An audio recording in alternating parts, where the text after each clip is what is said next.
All right. Hello again, everybody, and welcome to another exciting episode of The Legend of the Three Kingdoms.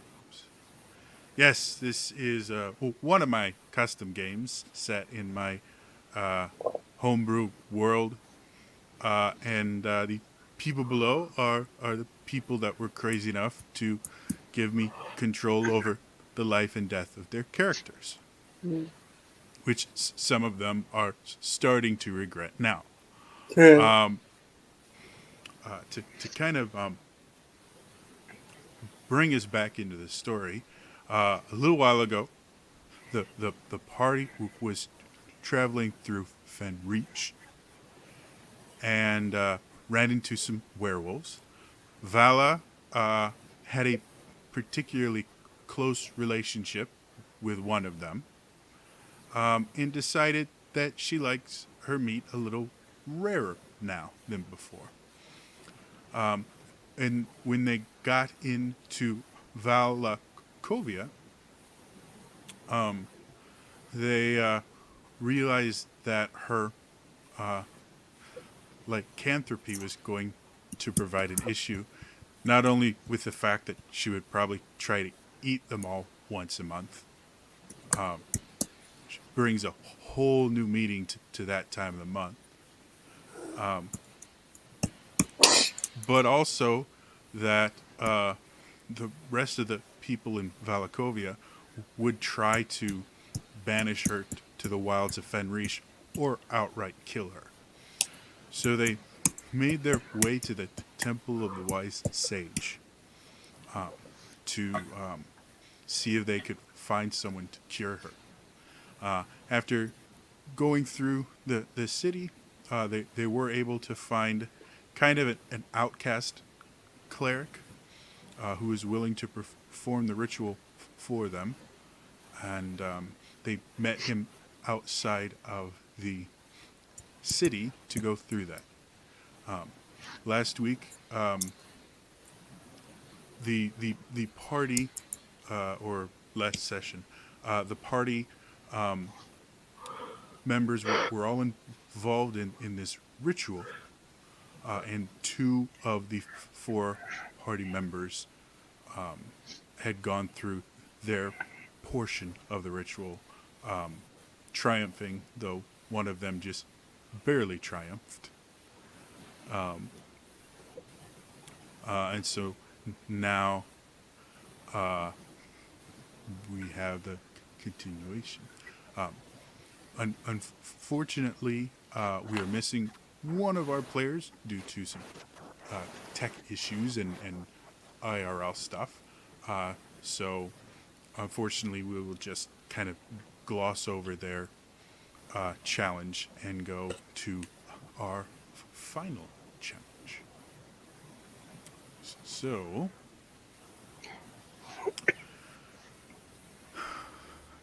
Commander, as you stand in your portion of the summoning circle, you watch as our Argenta's eyes go dark and then glow with this unearthly glow. After a few moments, she collapses to the floor, looks around, seemingly in control of her senses again. Next, you look over at Liliane, who gets that same glow. As you watch her, you see red marks appear on her armor, and you could almost swear you could see blood dripping from them, but there is no weapon to cause a wound. Liliane collapses, looking very close to death for a moment, but suddenly stands triumphantly. The light fades from her eyes. She collapses like Argenta, looking around as if she's in control of her senses again. You watch as Henri, his eyes start to glow. You see the glimpse of a strange scar or mark as the light illuminates his face for the first time ever. But as soon as that happens, you see this look of panic, and you hear this strange sound, almost like a distant thunderclap, and he disappears into the shadows. You see the sigil he was on turn dark, almost as if the ground beneath it had become scorched, and you can no longer see Henri at all. Then suddenly you feel this power start to infuse you, and the world goes dark.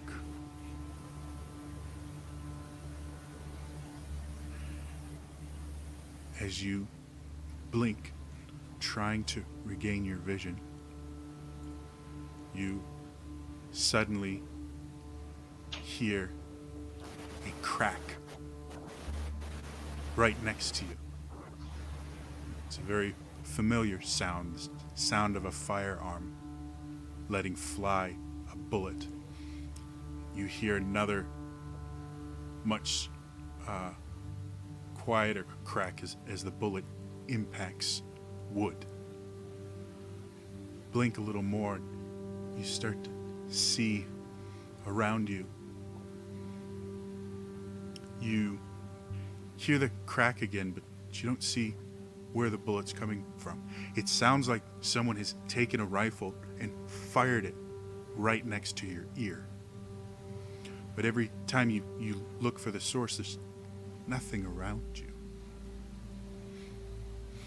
Finally, you spin one more time, and you raise your arm, pointing in the direction of where you hear the sound coming from, and you notice in your arm is your customized sidearm.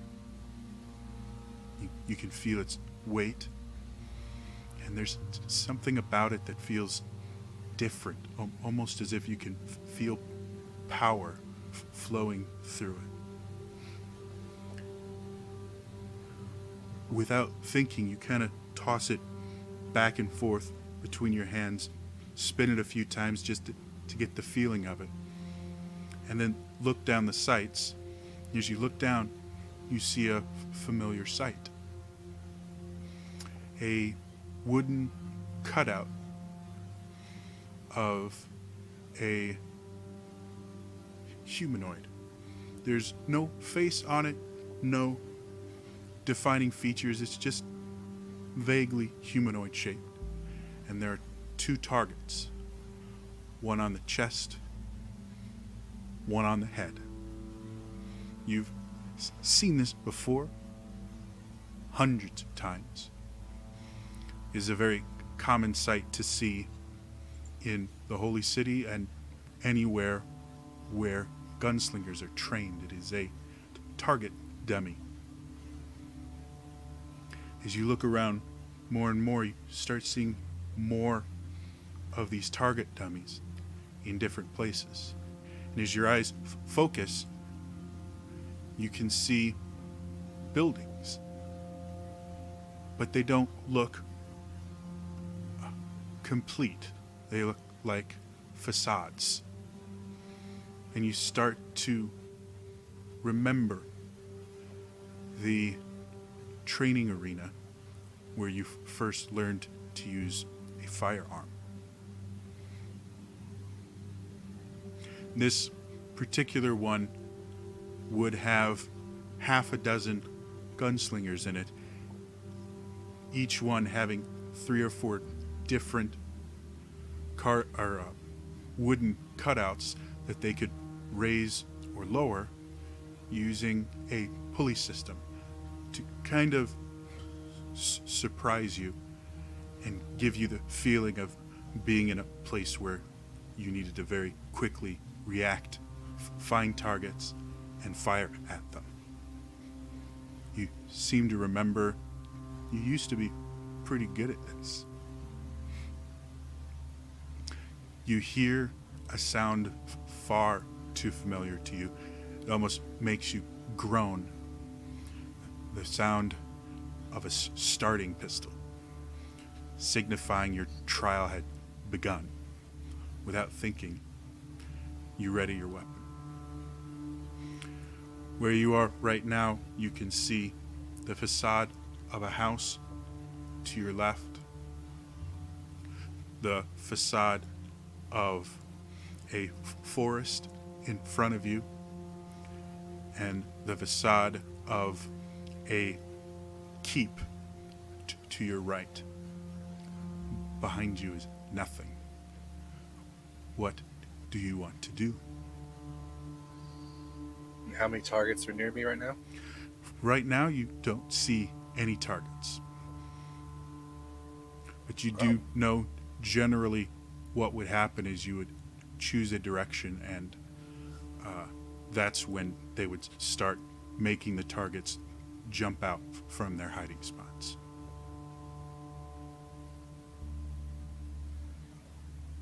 I guess I'll work from 9 to 3, so I'll go to the small building on my left.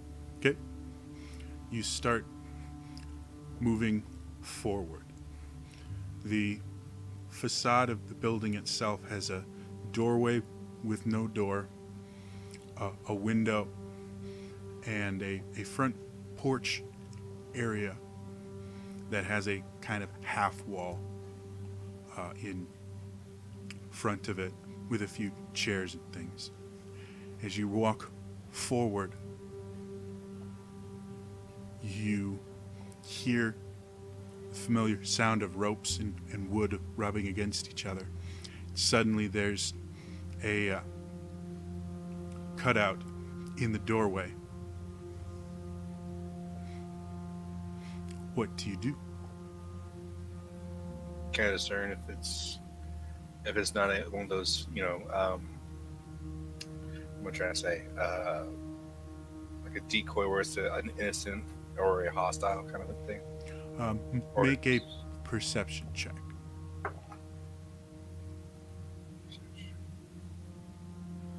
21. Trying to take in your target as quickly as you can. The first thing you notice is this target is just a generic cutout. It's got a target on his chest, target on his head.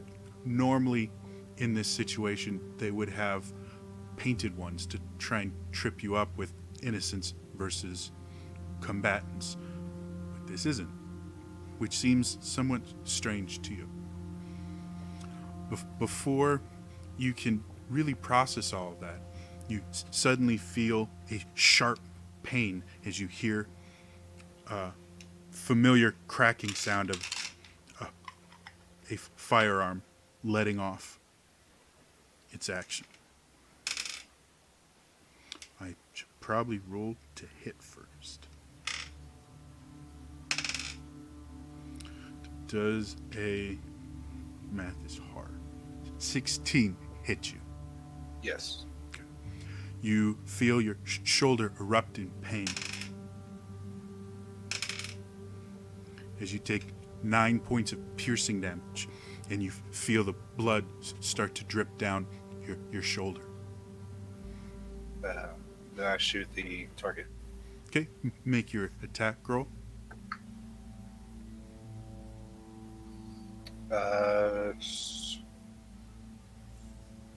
Hold on. Math is hard.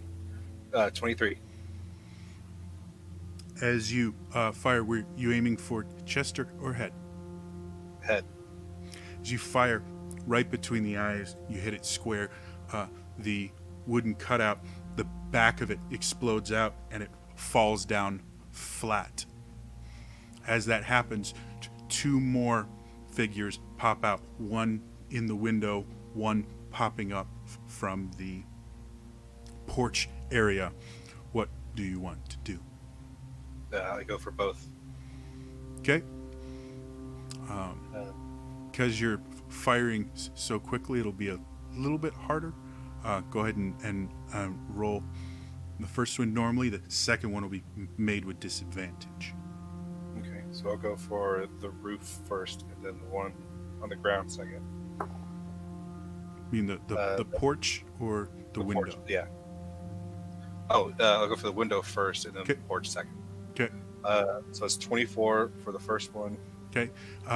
Very quickly, you find a secret chest. Very quickly, you spin, fire at the first one, hitting it directly in the chest. It falls backwards after exploding. You turn, fire on the one on the porch. If we went for disadvantage, it would have been a natural 20, but it's an 18 on the second one. Still a good shot. You go, again, right between the eyes. But this time, when it impacts, you don't hear the sound of metal impacting wood. You hear the sickening crunch of bullet impacting bone. The wooden cutout reacts like the other ones. Explosion of wood where your bullet hits it falls down. You can feel your skin kind of vibrating almost as the adrenaline is fully hit you. The hypervigilance sets in. And then you smell. Is that iron? No. It's blood. But it's not your blood. What would you like to do?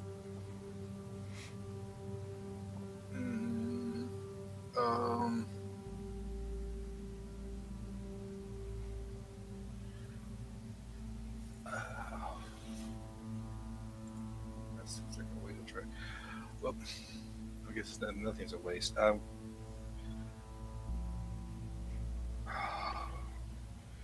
there any more targets popping up? Not that you can currently see. Okay. The scent of blood gets stronger. You start to feel slightly sick to your stomach. Can I figure out where it's coming from? Make a perception check.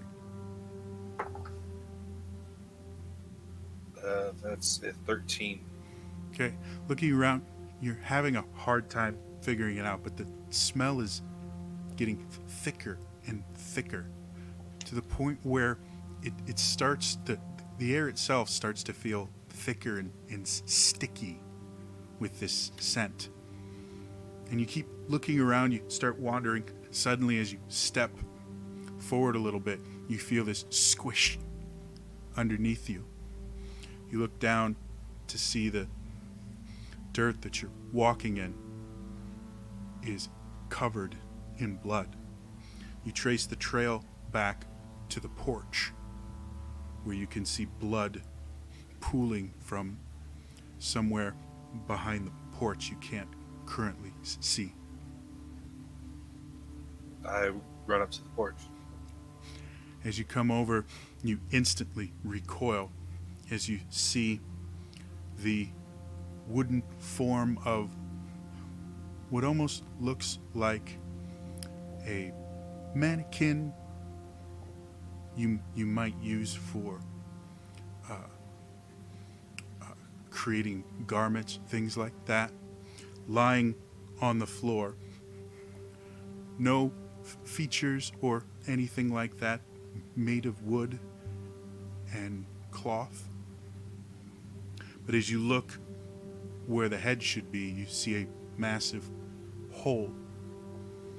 And inside the hole, you see the remnants of brains and internal organs and blood pouring from it.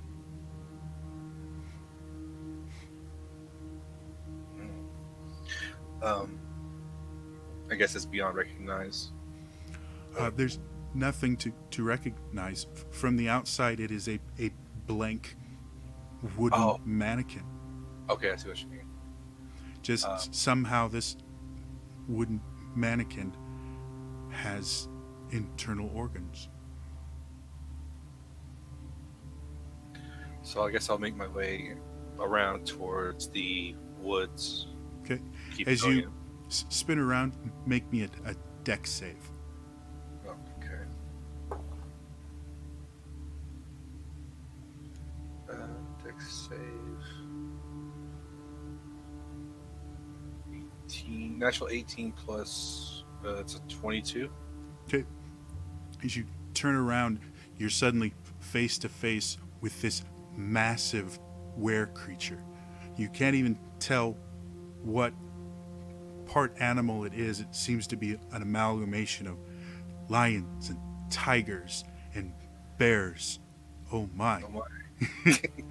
And wolves and rats and just about every were creature you could think of. And it takes this massive clawed paw and brings it down to rake across your chest, and you dive backwards, doing a slight somersault as you hit the ground, coming up in a firing position, your sidearm drawn. But when you look again, nothing's there. Suddenly, you hear a scream. You look over to the forest facade, and you can see the wooden cutouts are moving, but not like they're on a track. They seem to be moving on their own, and you can hear screaming coming from over there. I make my way over that direction, keeping my ears, or keeping a lookout for this creature behind me every now and so often. Okay. Roll me a perception check.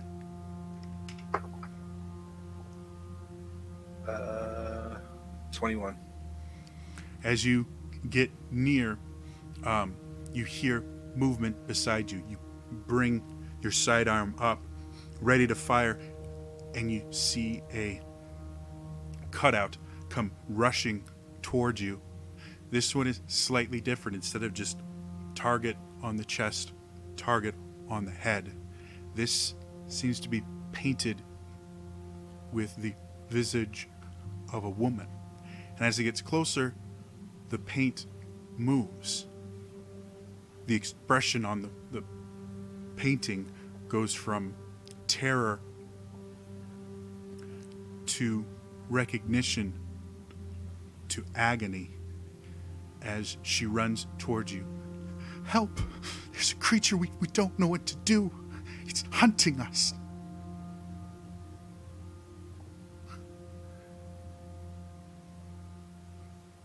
So is it still coming, or is it stopped?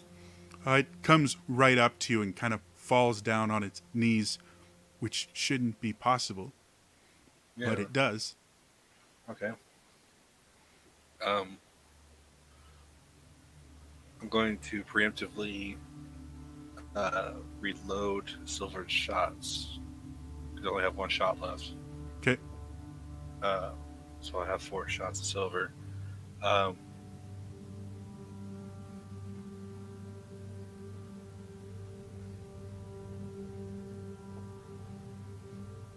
I'll keep moving.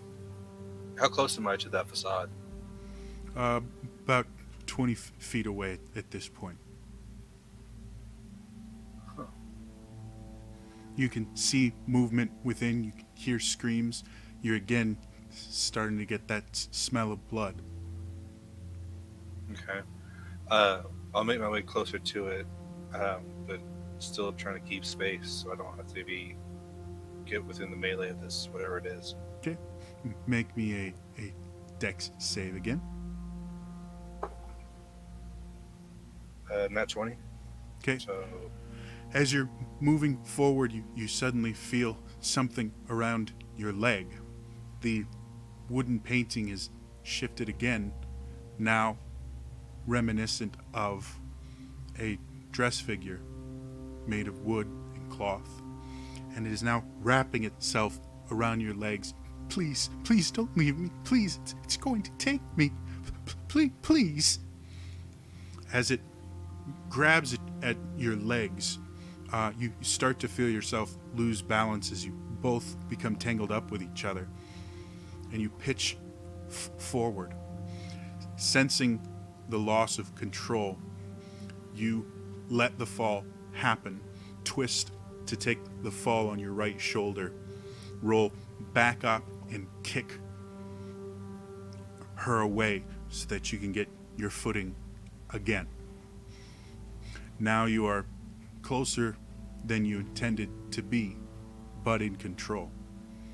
As you look around, you hear the sound, growling sounds and grinding sounds of nail and tooth against wood and cloth. You see another dress figure run towards you, this one having a male visage painted on it. As it comes forward, you see him trip and fall. He looks up, goes, "Help!" Before he can finish the statement, a clawed hand comes out from the shadow of the forest facade, drags him back as he screams in agony. I want to not run directly at him, but run sort of, I guess, parallel so that I can get a shot at whatever this thing is. Okay. Do you want to wait until you get to a form of cover or take a shot while you're running? Shots while I'm running. Okay. Go ahead and make 2 attack rolls with disadvantage since you're running and shooting at a target you can't see.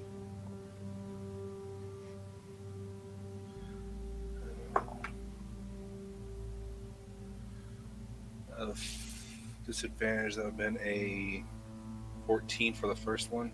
Okay.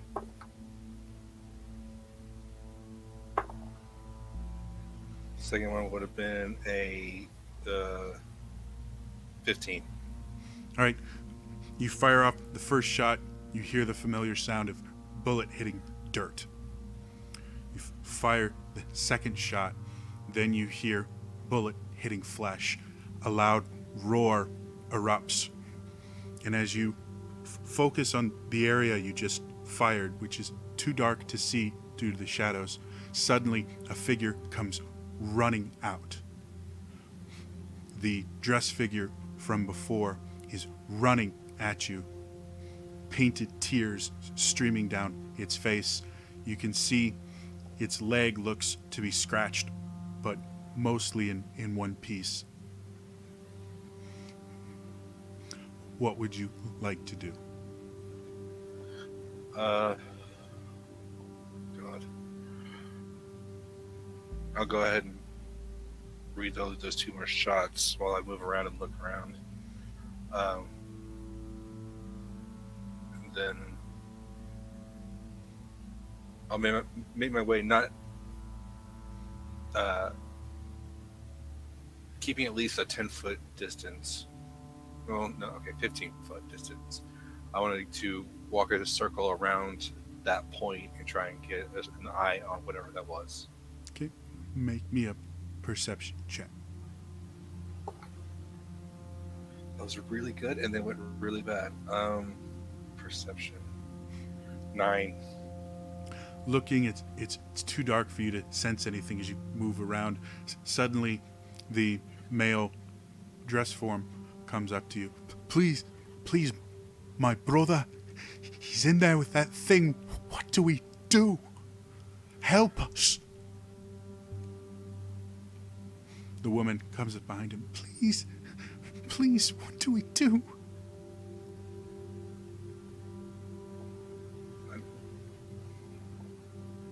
Feels weird talking to mannequins, but yeah, where that's is the weirdest thing that's happened to you today. Today? Yes. But, okay.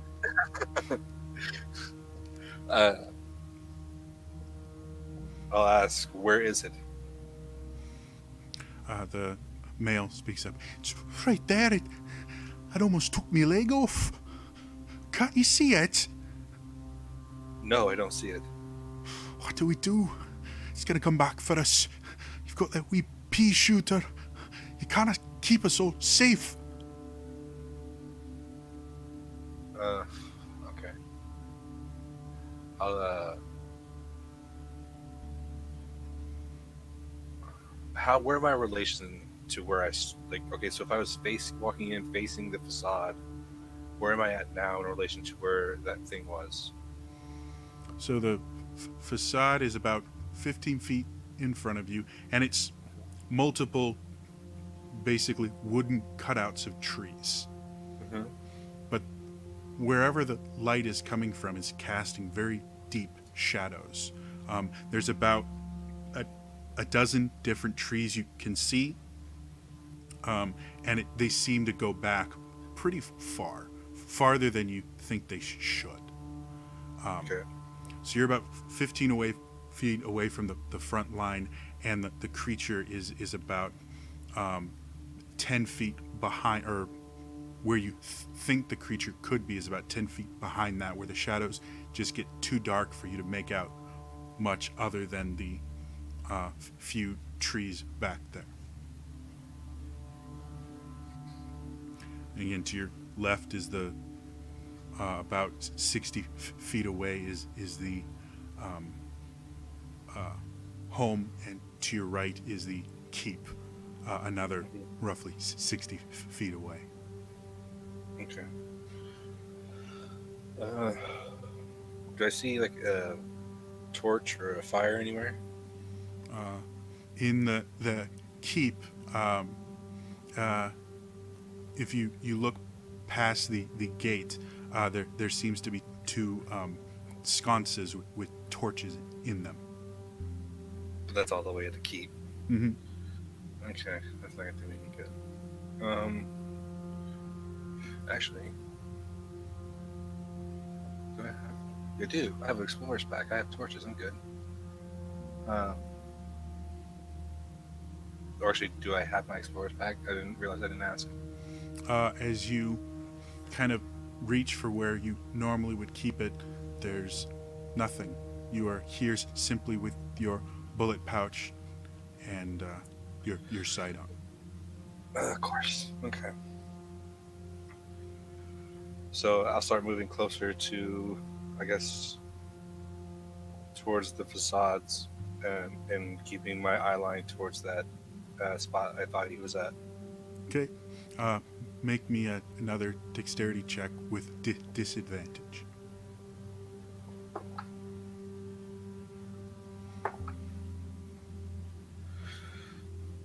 Just a check. It's Oh, 15. save. Sorry. It's still 15. So as you start going forward, now you have two people gripping onto your legs. Please, don't go in there. Please, we don't know what to do. If you go in there and it kills you, it's going to kill us all. Please, tell us what to do. Protect us. That's what you're here for. I'll tell them to get light in there. Okay. Light.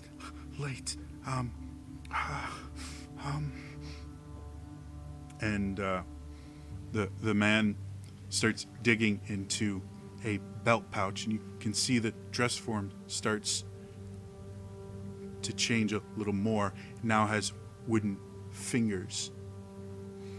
The kind of blank face that was formerly just paint is now has a pronounced nose, has a chin.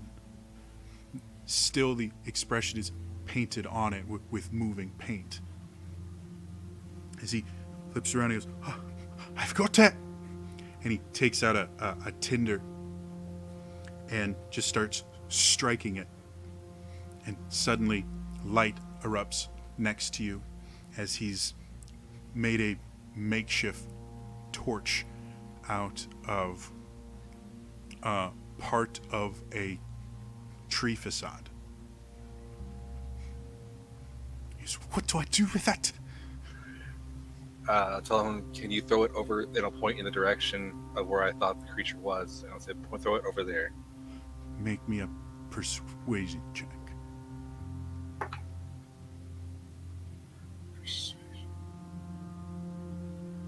Okay. 12. Okay. So he's like, hi. He throws it, but his aim is a little bit off. It actually catches one of the tree forms on fire, which does light the area. But you are slightly worried that tree forms are close enough that others might catch. But as soon as it lights up, again, you see this horrible creature snarling. In its mouth is half of a wooden arm, dripping with blood covering its face and its chest and its snout. And it looks at you and just gives you this soul-piercing gaze. And the man next to you is like, oh, my brother, that's my brothers. Oh, no. And the creature darts off into an area that is still obscured.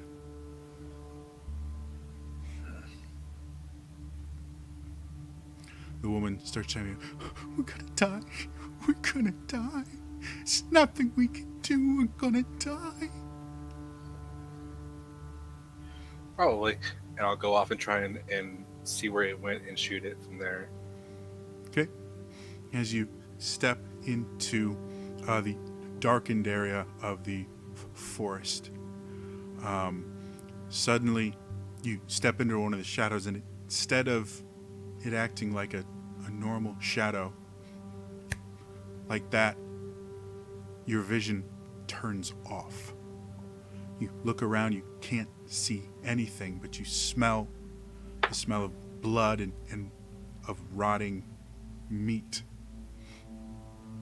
Incredibly strong. You have to fight back the urge to gag, but you can't see anything. You hear movement all around you, can't tell from where. What would you like to do?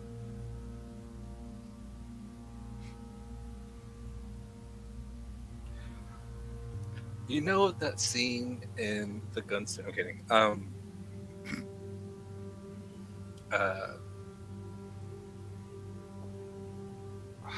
would like to,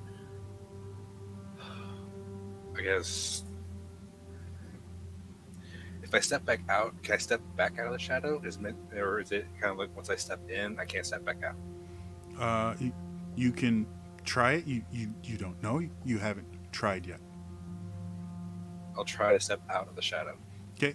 As you step backward to a place where you could see, it takes you a few steps, longer than you think it should, but suddenly your eyes start to adjust to the light. You can see the shadows before you.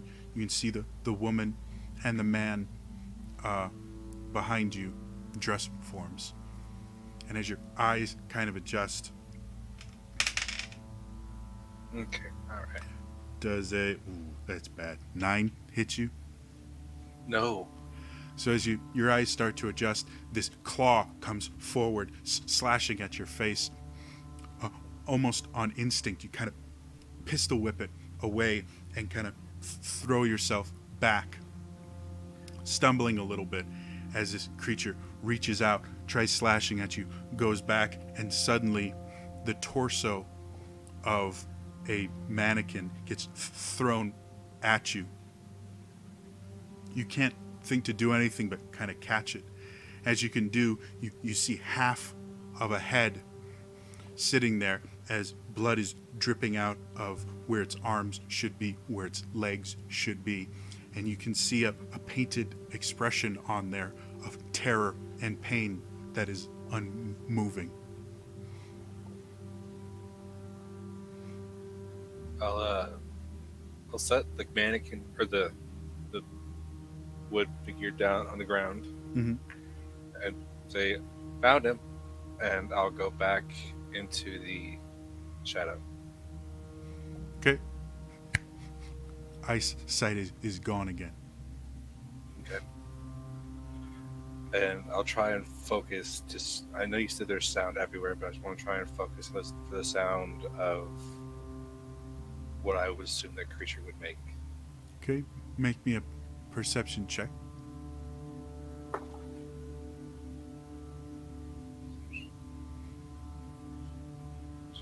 Um, 16.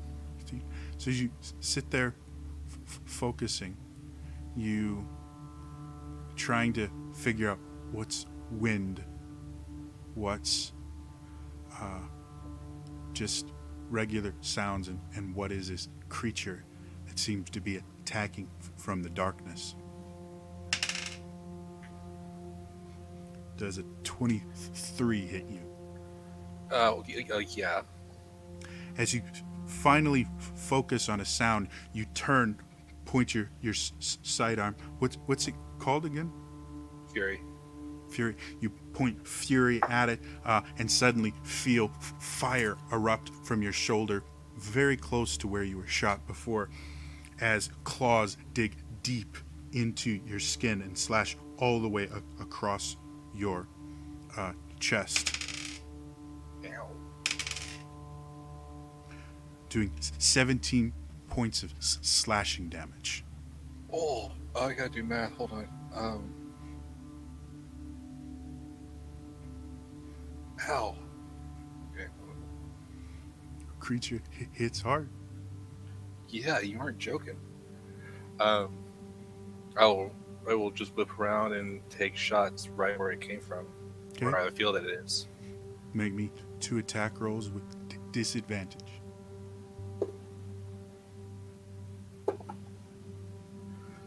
First one is 20, not natural. Oh, of course, the next one would be a nat 20. And 15. Okay, so you sit there and fire off, and you hear the sound of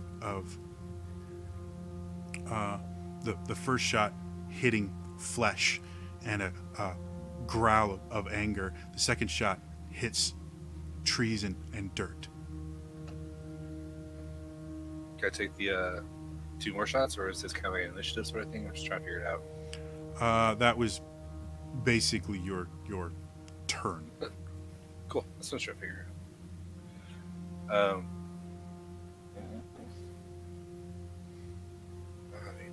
From behind you, you hear, Are you still there? You must flee the forest. That's where it's most powerful. That's where it killed me brother. I'll yell out, throw more light or throw more light in here. If they can hear me, I don't know if they can hear me. Make me a straight up charisma check. Okay.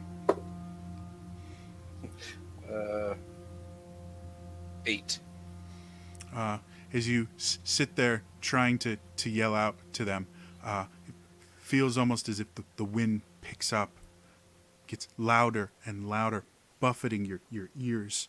And as you scream out, you can hear your cries just get lost in the wind. As you're sitting there, you hear movement again near you. Another 23. Yeah, that'll hit. Another 9 slashing damage as you feel your back erupt in fire as 3 more claws slash across it. Okay. I'll turn around and do 2 more shots in the same area. Okay. Make me 2 attack rolls of disadvantage.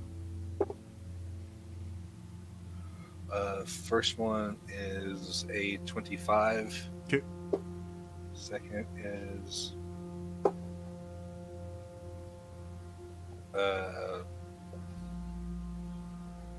17. Okay. First one you hear again the sound of bullet hitting flesh. However, the second one you hear the familiar sound of bullet hitting dirt. And despite the fact that you had a good idea of where it was. It seems the longer you're in here, the more difficult it is to aim your shots. Blood loss is starting to get to you. Feel your head swimming a little bit. Your mouth feels a little dry. I'll start making my way towards out of the shadows. Okay. It takes you about 10 steps to get back out. Your eyes adjust to sunlight again. You can see the man and the woman dress figures haven't moved an inch since you went in there. Both of them with expressions of fear and agony. Please, tell us what to do. We're afraid. We're all going to die. I'm not going to die. I need help. I need more light. As much light as you can get me. I don't have any more light. My flint is broken. But the soldiers at the keep, I've got light. I can protect us. I'll tell the woman to go get the soldiers at the keep. And I'll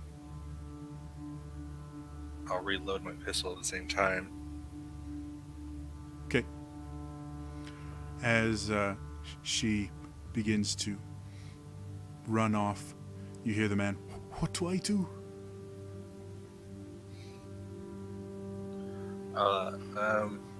Direct us. Command us.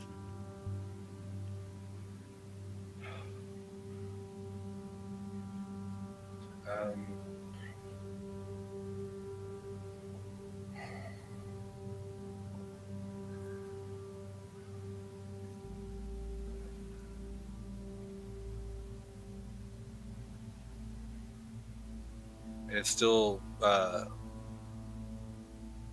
has it made anything? Has it come out of the shadows at all, or is it still pretty well? Not since you wandered out, but it's been a few seconds. That's what I figured. Can I make my way over to where he threw the torch? You can pick it up. You can't actually see the makeshift torch anymore. The tree itself has kind of burned out, and there's just a pile of embers there, barely glowing. Okay. None of the trees caught. It doesn't look like one of them seems scorched, the one that was closest to it, but it never caught.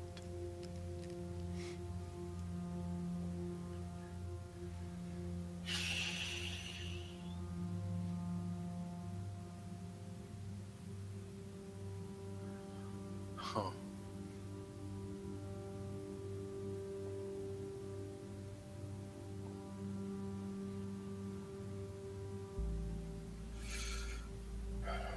As you're contemplating what to do, you feel movement. You brace yourself for another attack, bringing the gun up. The attack doesn't come. As you try and figure out what's going on, you suddenly realize, turn, and see the creature diving for the male dress form. No! I'll take 2 shots at it. Okay. Make 2 attack rolls. It's 18 for the first. Okay. And a 28 for the second. The first shot, as it goes and impacts in the back, you watch it ricochet off as darkness coalesces and creates a back plate of armor.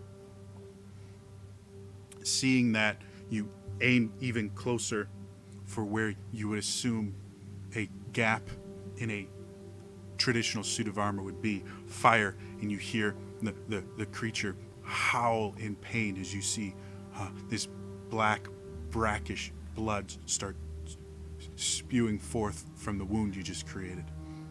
It lands next to the dress form man, obviously missing its initial target. It looks at you again, just looking incredibly dangerous, staring through your soul, rushes back into the safety of the shadows.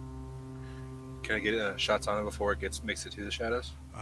It took all you had to get those 2 shots. It's a little too quick to fill it 2 more. Gotcha. Yeah, so I guess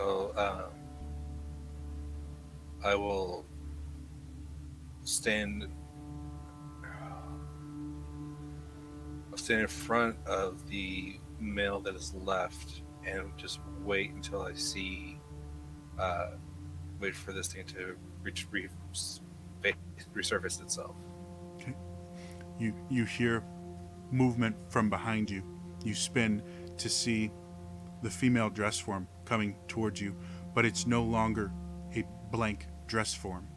It's as if someone has put a costume to be displayed for purchase on it. So walks forward, you notice familiar garb, a double-crossed leather holster for 2 flintlock pistols in the front, the familiar colors of the Holy City Guard. Underneath it, as the woman comes forward, wearing a full musketeer outfit. She goes, I've brought the guards and light. And she reaches over and gives you a torch. Behind her, you can see 3 wooden figures in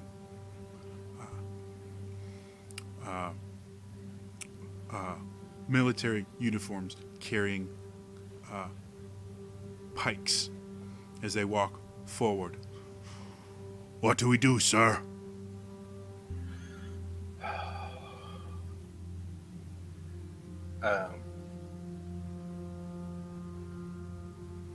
As you consider what to do, another one speaks up. It's a poor defensible position, sir. Recommend we move back to the keep. We could defend better from there, sir. Yeah, that's what doesn't mean this he's going to come for is there. It's going to stay where it's most comfortable. What are your orders, sir?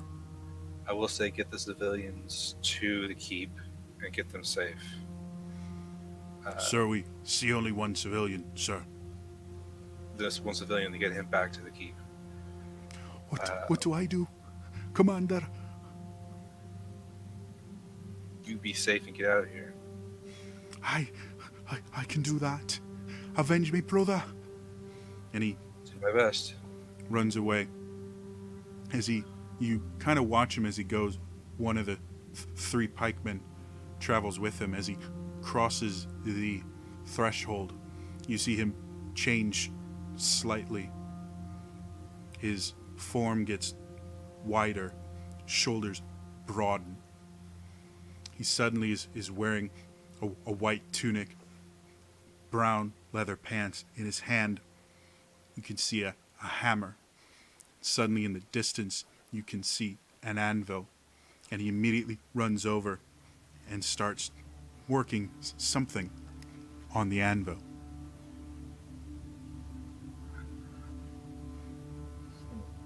I'm saying I thought maybe the keep is a better idea, and I'll start following. I'll tell everyone to fall back to the keep, and I'll go to see what he's doing. Okay. The 2 remaining pikemen follow with you. One of them goes, "Sir!"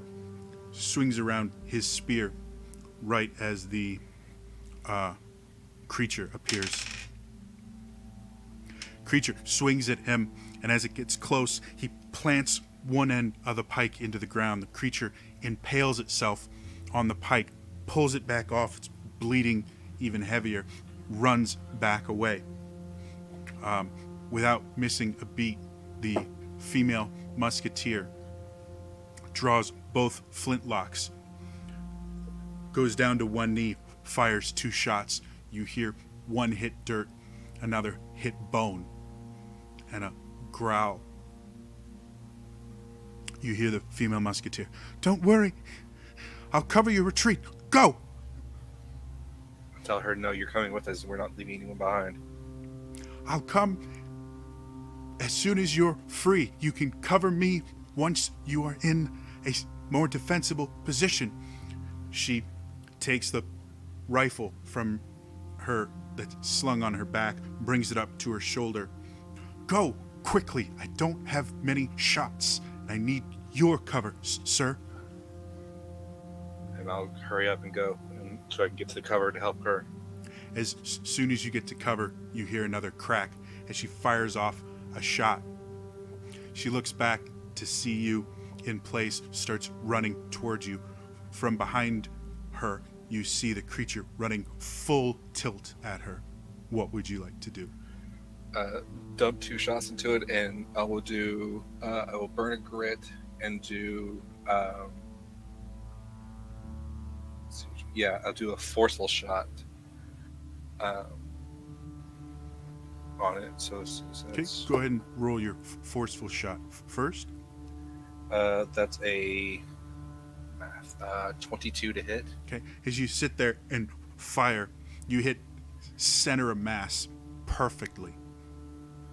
Somehow, as you fire, you can feel force build up behind the bullet. As it hits the chest, you see the bullet penetrate, but you also see the ribs crack slightly under the pressure as it's blown backwards 5 feet? 15 feet. Goes end over end, rolling. Finally rights itself, sees it brings its vision up just as she's crossing the threshold. As she does, her outfit changes from a standard musketeer to a musketeer captain. Her rifle has a very expensive sight on it, and her double holsters have now grown to a quadruple holster with one flintlock in each. As she spins around, pulls her 2 remaining loaded flintlocks and fires at the creature. The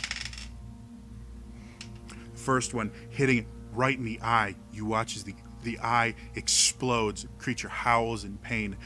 The second one hits the dirt near it. It runs back into the forest, and you hear it call out, "Ooh."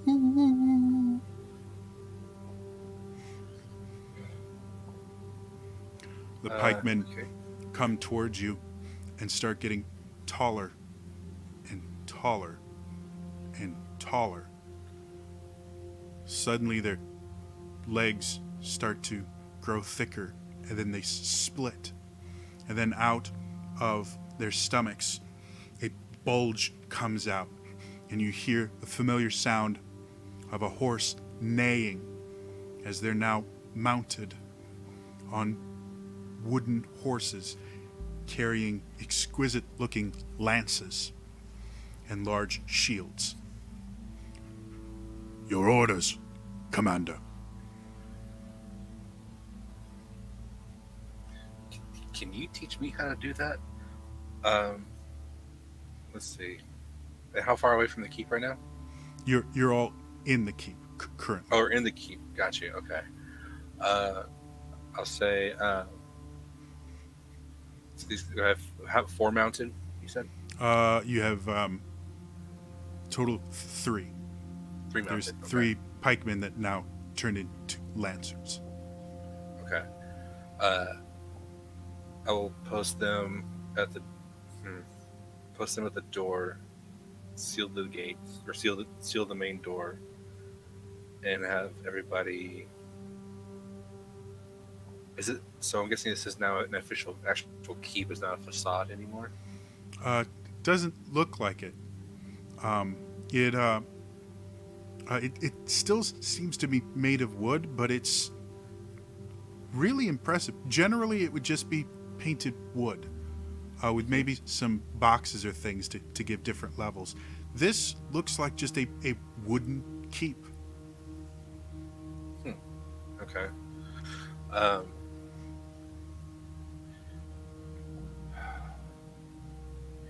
And is there a way to get to the roof? That's where I want to be. Yes, there. The gate has basically two towers, basically, and there are stairs that lead up to the wall, and you can get on one of the towers. The towers are large enough for a single person to stand on them. Okay. And I'll bring the fancy lady with the rifle and all the flintlocks with me up to the Okay. top of those. Before you can go, you feel a hand on your shoulder. You turn around to see the male dress form, now looking very much like a blacksmith. He goes, "You're going to need these." And he puts his hand in yours and opens up, and you can see these bullets in them that seem to be forged from pure light. Aim for his heart, sir. Kill that beast that took me brother from me. I will. How many did I get? Total of 8. Oh, jeez. Okay. I will load those up immediately. Okay, you have 4 remaining. Okay.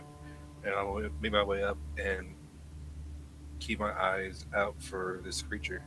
Okay, the musketeer joins you, stands in the other tower, takes her rifle off her shoulder again, starts fixing her sight, looking down at. Orders, sir? We hold until we see it, and then release hell on it. With pleasure. You sit there waiting for a minute, 2 minutes. You start to have trouble telling how much time has passed. It could have been another few minutes, it could have been years. You can't tell. It all kind of rolls into one. Suddenly, the very edge of the forest, you see the creature, but it's not alone. Next to it is a werewolf. Next to that is a were-rat. Next to that is a were-boar, a were-bear, a were-tiger, a were-lion. All of them looking furious, ready to pounce. The creature smiles, mouths something that you can't see from your position. What do you want to do?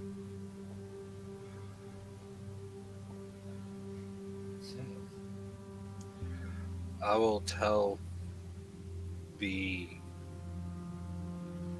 musketeer to hold her position. I will make my way down and towards. And I'll take one of the lancers with me and make my way towards the front, the gate of the keep.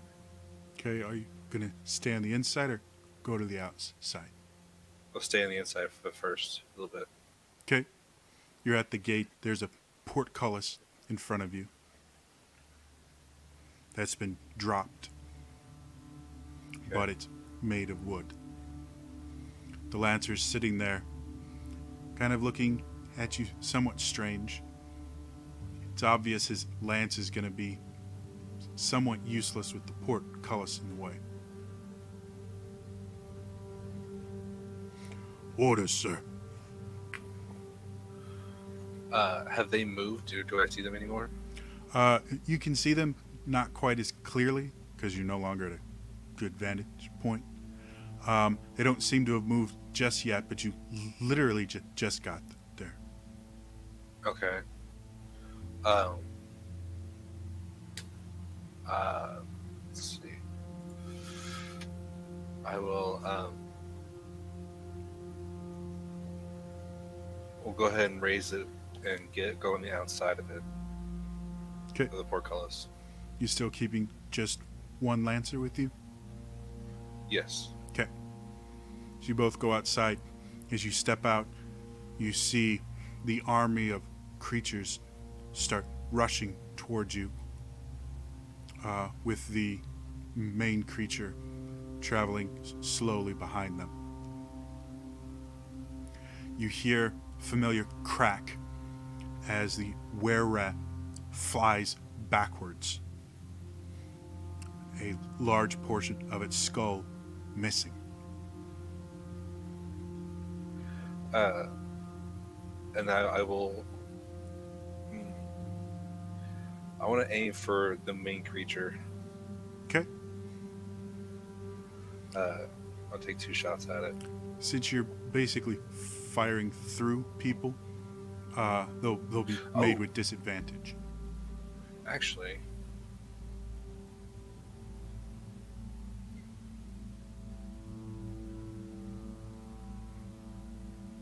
I will burn one more grit and do a piercing shot. Oh, okay. I'm saying on the hit creatures.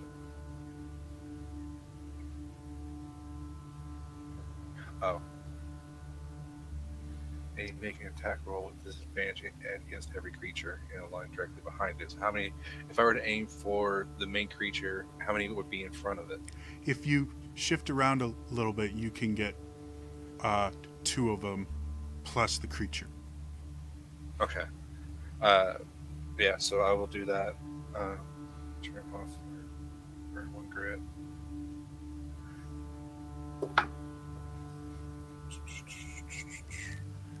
First one's a 24 to hit. Okay. Yeah. Second one with disadvantage. That's a 21 to hit. Okay. And second one.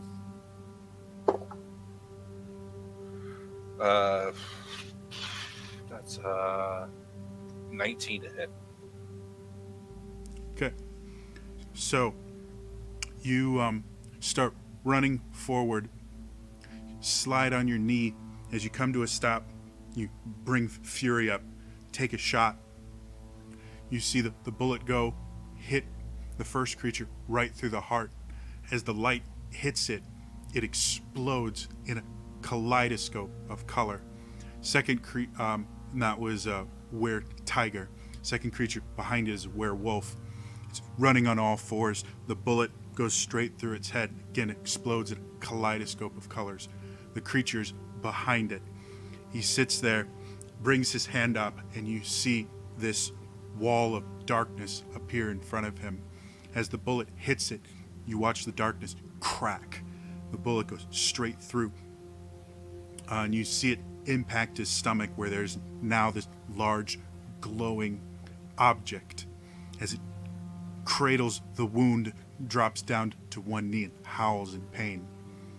You hear the sound of hoofbeats beside you, and the lancer you brought out drives forward, thrusting its lance into the wereboar, pinning it to the ground as it just keeps scratching against the lance, completely incapable of doing anything as its blood drips away and slowly stops moving. Suddenly, the were-lion jumps into the air, looking to take the lancer out, and you hear the familiar crack, crack of 2 flintlock pistols firing, and you watch as the lion moves in midair at the impact of the first shot that hits him in the chest. It twists somewhat. The second shot hits it straight between the eyes. You watch its head snap backwards, far too fast to be healthy, and it hits the ground unmoving. All that remains is the creature. And I will burn my action surge and dump all 3 shots into this guy. Okay. So you bring up the gun again. Pull a Malcolm Reynolds. Look down. Fire 1. Shot hits it in the shoulder. Fire 2. Second shoulder. All the while you're walking slowly towards it. By the time you ready your third shot, you're right in front of it. It's on its knees looking up at you. You can hear it wheezing in pain as it goes, you can't stop me. You may win this, but she's mine. Vala's ours. I shoot his head off. Final shot happens. Your world explodes in a kaleidoscope of colors. They assault your eyes. You feel pain in your head at the massive bright lights. You look around, you're in the dark forest again. You can see Argenta almost unconscious.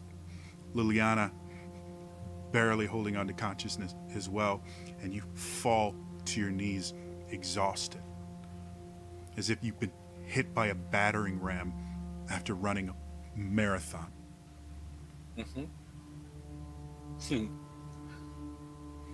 Suddenly you watch as Vala starts to rise into the air, her eyes glowing.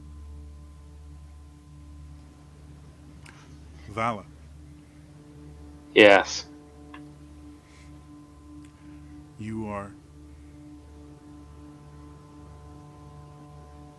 You see Argenta go through some sort of transfiguration. As she falls to the ground, you see behind her this ghostly white figure standing, just staring at you. Liliane, you see the same thing behind her, this ghostly white figure. You see Henri start to go through the same process and then blinks out of existence as shadows envelop him and he disappears. You turn, you see the commander go through a similar thing. You see this ghostly white figure standing behind him. Suddenly you feel a pressure in your chest as if someone has gripped it and is squeezing it and is lifting you into the air by your chest. You start gasping for breath, trying to endure the agony. Suddenly, you're on a rooftop. As you look around, you recognize the colloquial term is the Thieves' Highway. The rooftops of the city. You look around and you can't tell where you are, but for some reason it feels incredibly familiar, like you've been here your entire life. As you keep looking, you hear a familiar sound. Sound of skin impacting skin, an open hand hitting. You look down in the alley below you, see a large man, his face covered in scars, tattoos all up one arm, large rings on his right and left hand, and you see him holding his hand up. You can see blood dripping from the rings on his right hand, but it's not his. You see a young boy grasping his face as you can see the cuts the rings caused. It's like, please, sir, I swear to you, I wasn't infringing on your territory. I need to eat. And it was the only place I'll pay whatever you want. Shut up. You don't seem to understand how things work here. See, this is my town. These are my streets. Anyone that does work in my town has to be licensed, registered. Do you know what we do? We're bloody scabs. that don't pay their dues, don't go through the right process. Please, I mean it. I wasn't trying to do anything. I haven't eaten in 3 days. Please. What would you like to do? So the first thing I need to ask is, what equipment do I have? Because when I entered into the circle, I was wearing nothing but an illusion.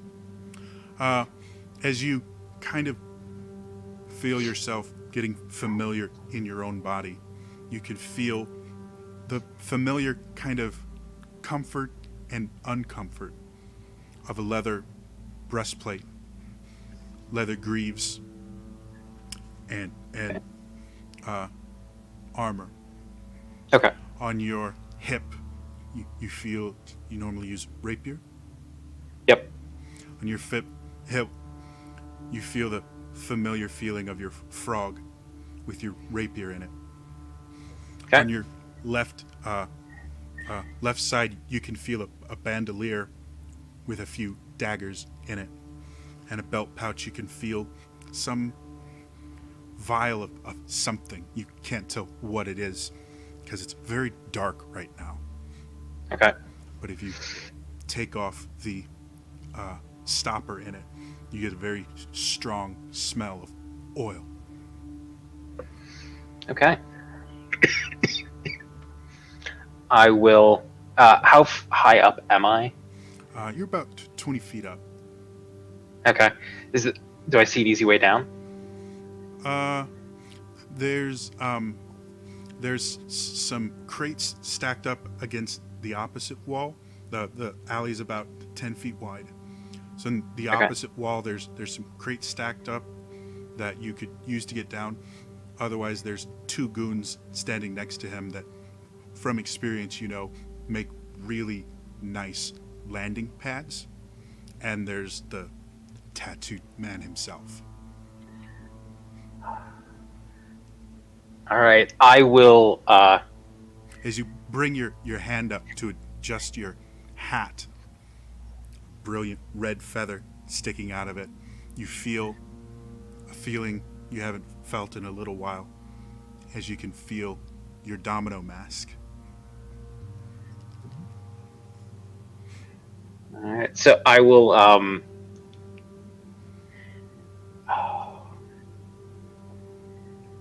right, I will attempt to leap across and then down onto the 2 goons.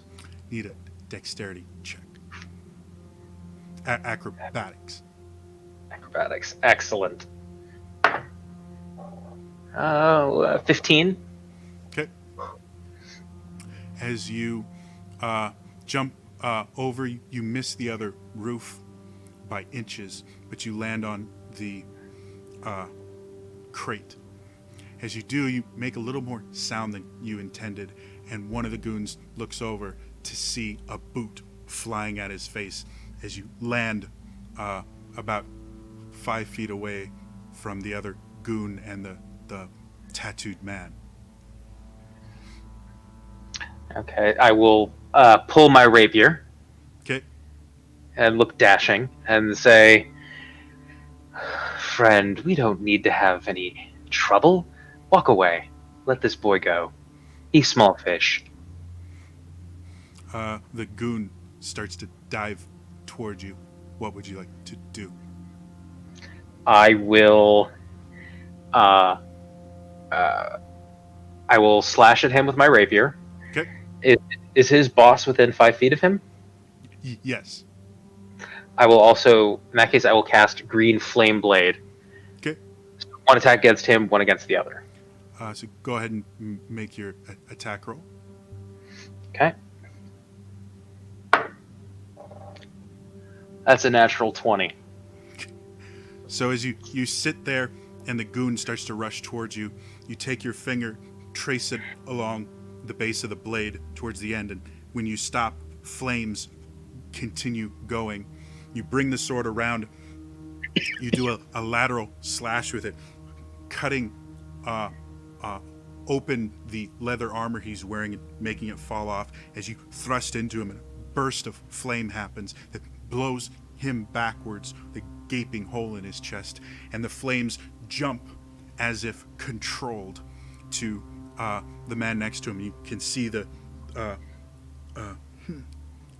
tattoos on his arms are instantly scorched as the flame runs up his right side, and he grips it, and he looks at you.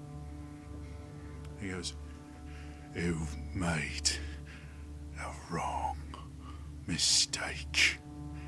And as you sit there watching, he gets bigger and bigger. And suddenly his arms look hairier. His nose starts to jut out. His teeth grow longer. His shoulders broaden, and his fingers and hands grow larger, more muscular, as wicked claws grow out of the ends. Suddenly, this 12-foot tall werewolf standing before you. You howl to the moon, comes back down and goes, "You are mine." I will say to him, "Oh no, honey, you need to buy me dinner first." And then I will cast a witch bolt. Okay. Make your attack roll.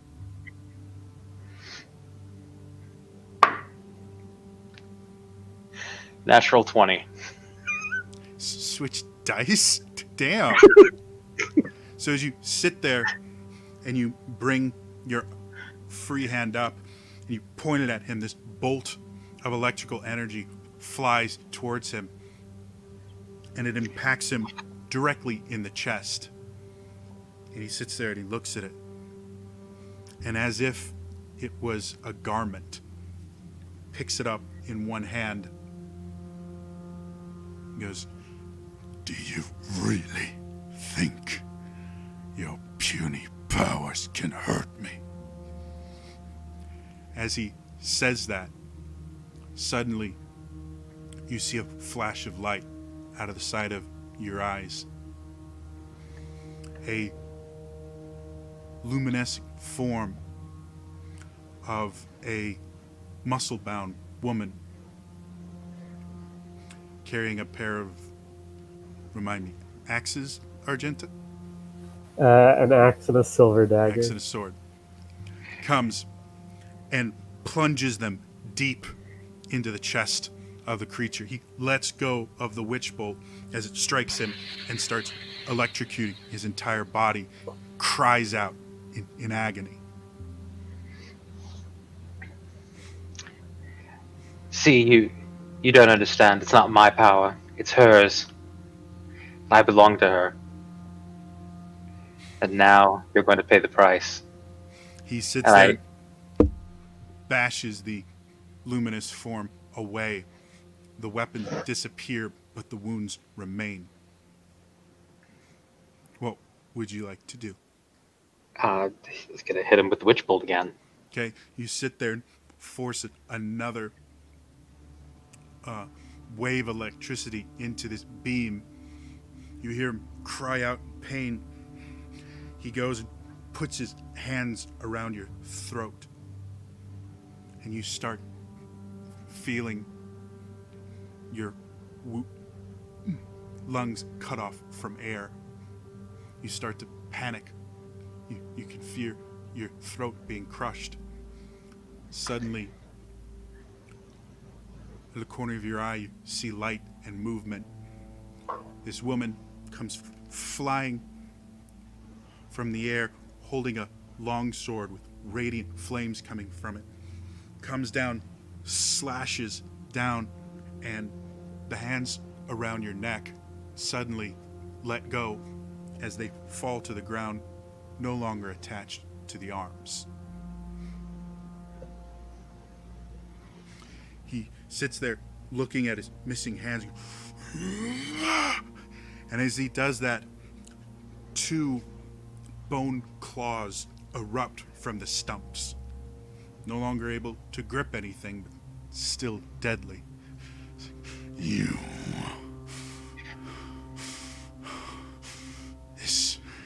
You are mine.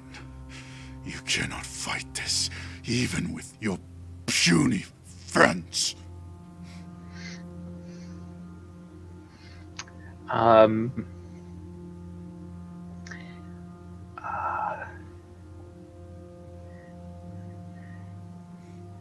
am gonna hit him again with the witch bolt. Okay, Do I have to do concentration to keep that up? yeah, go ahead and roll me a concentration check. No. So, before you can, the witch bolt fades as the hands leave your throat. Okay.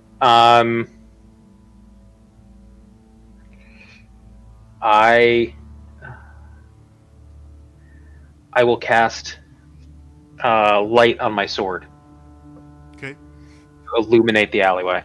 your sword begins to glow. The brilliant light. The creature shields its eyes for a moment. Goes, needs trick. Check out mine. He rushes forward, plunges 2 claws directly into your chest. You take 14 damage, piercing damage from the first.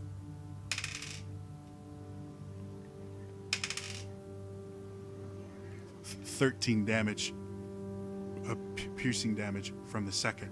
You can feel blood dripping from the wounds. One of them punctured a lung. You're having a hard time breathing. As you look around for aid, none comes. As he does that, can I do Hellish Rebuke as my reaction? Sure, make your it's attack roll or save. Dexterity saving throw. What's your spell save? 15.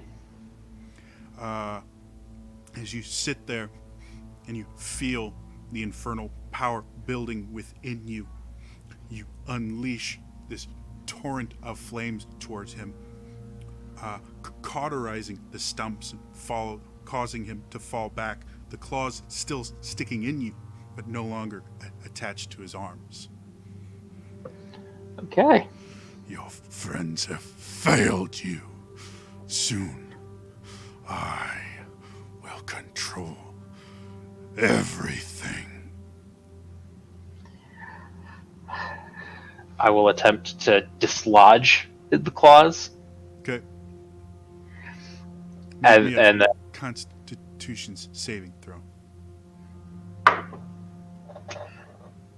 that's better. 20 total. Okay. So as you do that,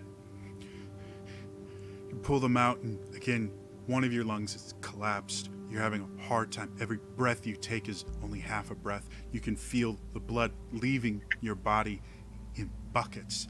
Your vision is starting to tunnel, but you're still alive. Okay. Can I go in for an attack? Sure. Or was that my action? Okay. I will hit him with the rapier, the silvered rapier. Okay. 16? So you take the rapier out. You start going forward to try and plunge it into him. He grabs it in the air, draws you in close. Now you are mine. You feel, or you hear, a familiar crack. And you watch one eye explode as he flies backwards. You look over your shoulder. A luminescent form points a handgun. Second shot straight into his chest.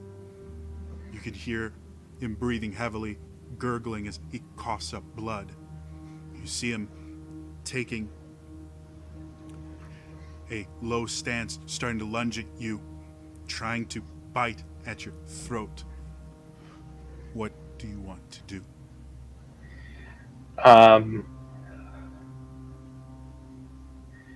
I will attempt to use vicious mockery. And as he's coming at me, I will say, there's no need to lose your head over this. Okay.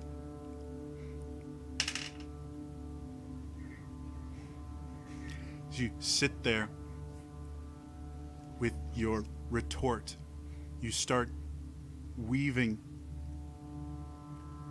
the words in with magic, as you've done so many times before. As the words leave your mouth, you can see the waves of sound go towards him as they impact him. You watch him turn and writhe, and you step out of the way as he dives past you.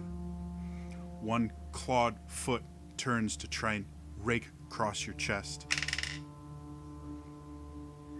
It's a nat 1. You flip backwards, landing in a 3-point pose. He turns towards you again. No, this is not over. You are mine. I can feel you fading. Another explosion on his back as a bullet rips into him.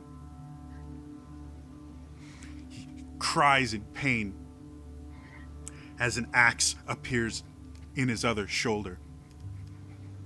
He's standing there, pinned, as a third luminescent figure comes up, brings a longsword high in the air, brings it crushing down, severing his head.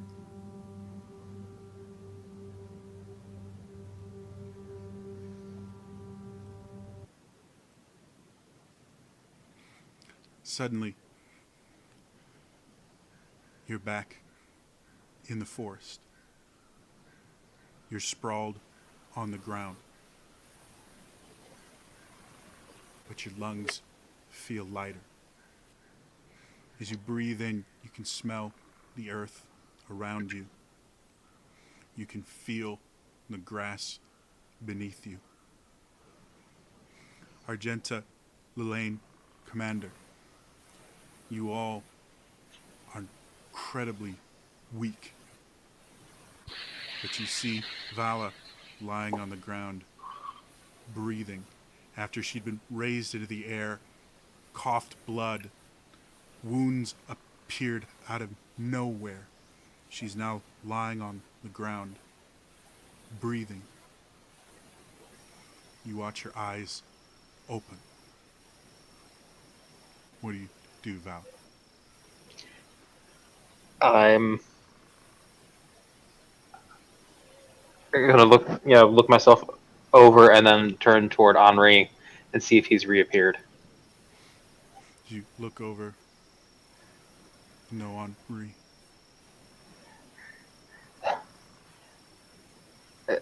I'll look for the cleric then, and be like, "Is it done?" The cleric is leaning against a tree, breathing heavily. Well, that was much more intense than I originally expected. You don't do anything half-assed, do you? Nope. And then I will turn, showing him my ass, and then go to help Argenta and everybody else get up. As you all kind of gather yourselves,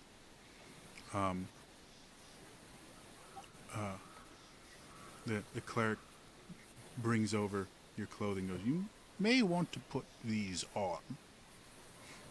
Not that I don't enjoy the view. It's just, well, it's a bit nippy out. As Sorry, you I just noticed as he points at your chest.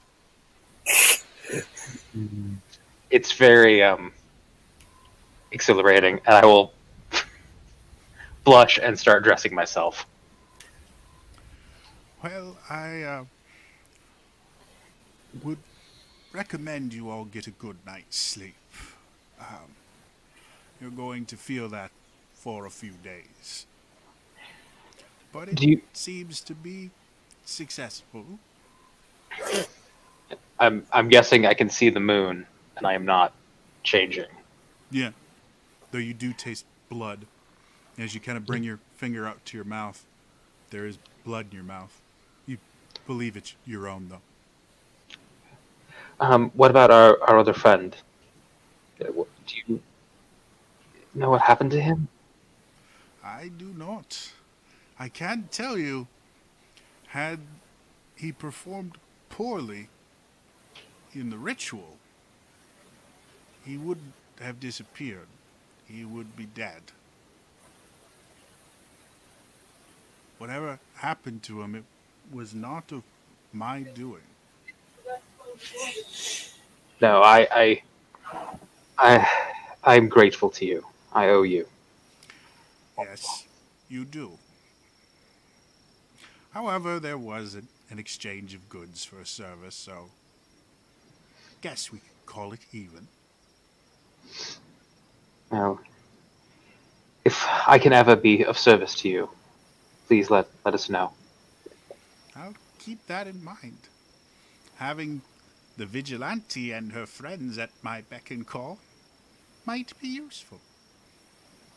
If you can get rid of that old death sentence from the vampires, that is. Oh yes, that's I think our next bit of business after we find our friends. I would recommend concealing your identity until you find a way to beat that rap. Yeah. How do you know about that? Well, I experienced what you experienced. I saw deep into your minds as the magic created trials you could overcome.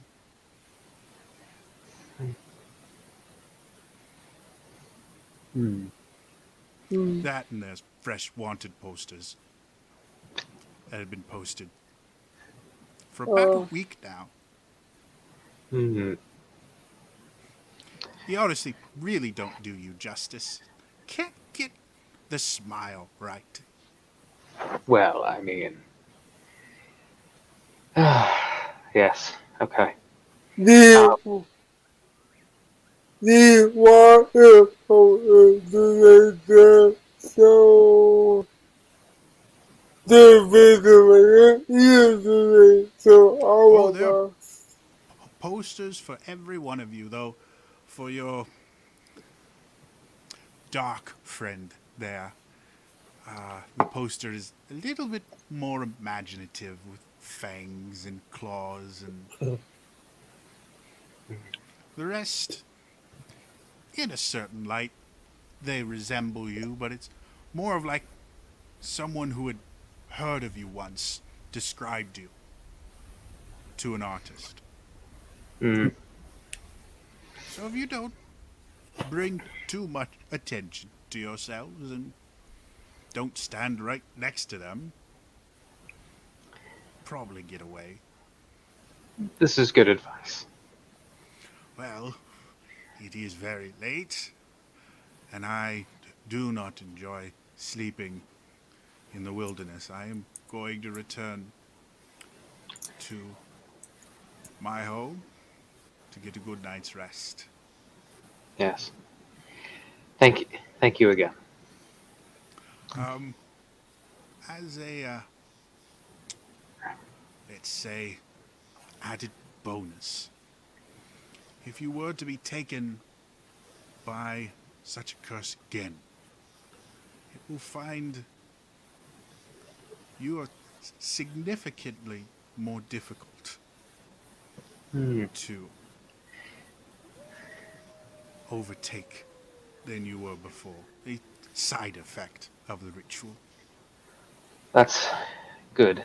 Good to hear. Your friends that participated will find themselves equally bolstered against Okay. lycanthropy.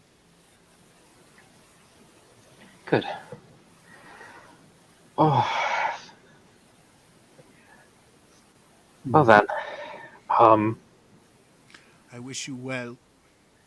Whatever the gods have in store for you, it will certainly be interesting, if nothing else.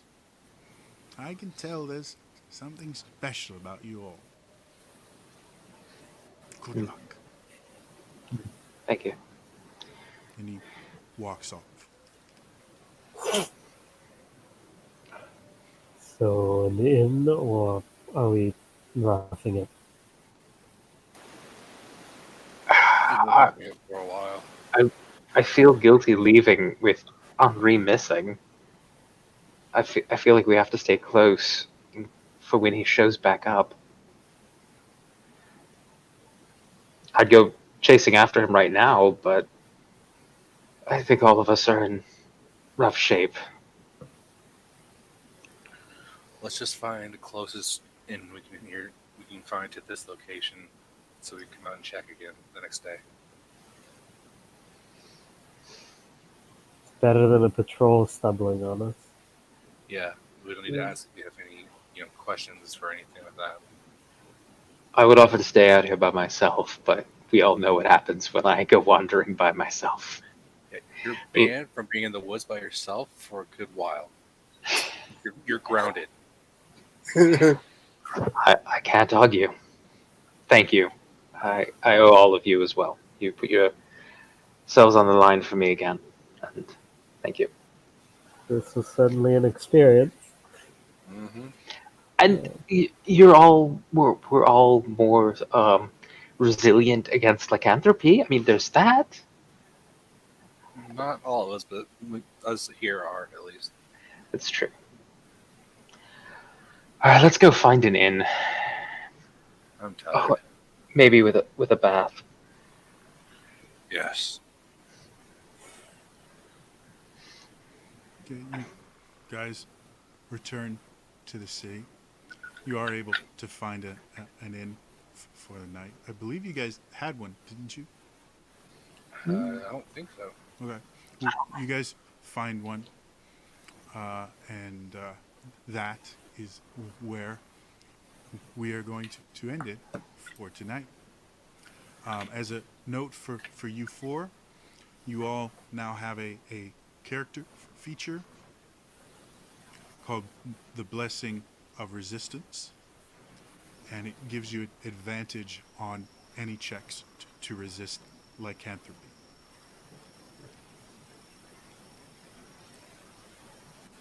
Excellent. Yes.